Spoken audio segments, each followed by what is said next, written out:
মাননীয় মুখ্য সচিব মহোদয় 4টি টোল ফ্রি নাম্বার ঘোষণা করেছেন, যেই নাম্বারগুলি একটি হলো 1800 3450166,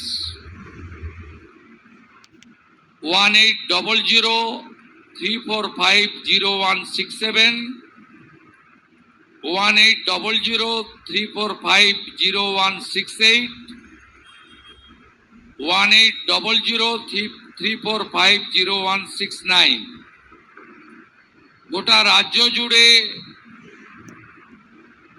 বিগত সরকারের সময় যেভাবে পুলিশ, স্বরাষ্ট্র দপ্তর তথা সামগ্রিকভাবে এই রাজ্যের বদনাম হয়ে গেছে, সেই জায়গা থেকে আমরা বেরিয়ে আসতে চাই। আমি এখান থেকে প্রস্থান করে সচিবালয়ে অর্থাৎ নবান্নতে কন্ট্রোল রুমেরও পরিদর্শন করব, যেখানে সকাল 8টা থেকে রাত্রি 10টা এই কন্ট্রোল রুমগুলি চালু থাকবে। একসঙ্গে 4টি লাইনে, একসঙ্গে 4টি লাইনে 5টি নাম্বারে সবাই গোটা রাজ্য থেকে অভিযোগ করতে পারবেন, যা আমরা নিষ্পত্তি করব এবং আধুনিক প্রযুক্তির মধ্য দিয়ে। দয়া করে এই টোল ফ্রি নাম্বারগুলিকে অপব্যবহার করবেন না, ব্যক্তিগত প্রতিহিংসা চরিতার্থ করার কাজে ব্যবহার করবেন না। সঠিক তথ্য দেবেন, সঠিক তথ্য দিলে যেমন উপকার পাবেন, আবার মিথ্যা তথ্য সরবরাহ করলে সেখানেও আইনে যা বলা আছে সেটা আপনার ক্ষেত্রেও প্রয়োগ হতে পারে। তাই আমি আশা করব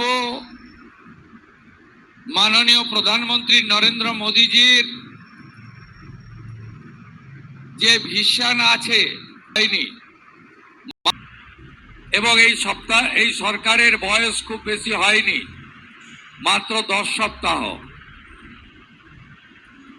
আস্তে আস্তে আমরা পশ্চিমবঙ্গের পুলিশের যে গরিমা, কলকাতা পুলিশের যে উচ্চতা বিগত দিনে ছিল, সেই জায়গায় নিয়ে যাওয়ার চেষ্টা করব। শুধু আমি বা আমরা নই, ভারতবর্ষের শক্তিশালী স্বরাষ্ট্রমন্ত্রী অমিত শাহজি তার 3 দিনের কলকাতা পশ্চিমবঙ্গ প্রবাসের সময় পুরো 2টো দিন, একদিন উত্তরবঙ্গে এবং একদিন কলকাতাতে এই রাজ্যে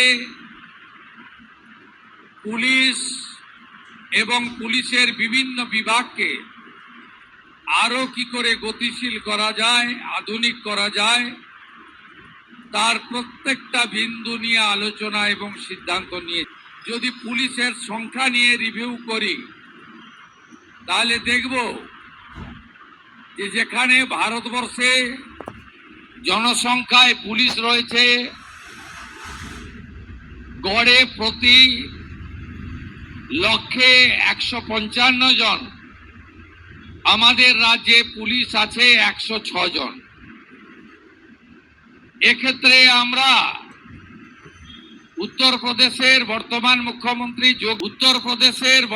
মুখ্যমন্ত্রী যোগী আদিত্যনাথজির নেতৃত্বে যে সরকার পরিচালিত হচ্ছে, তাদেরকে আমরা অনুসরণ করতে পারি, যেখানে লক্ষে 200 জন করে পুলিশ কর্মী উত্তরপ্রদেশে আছে।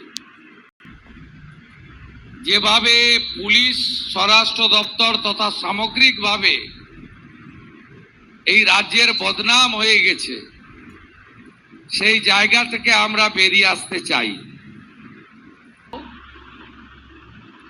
যেখানে সকাল 8টা থেকে রাত্রি 10টা চালু থাকবে।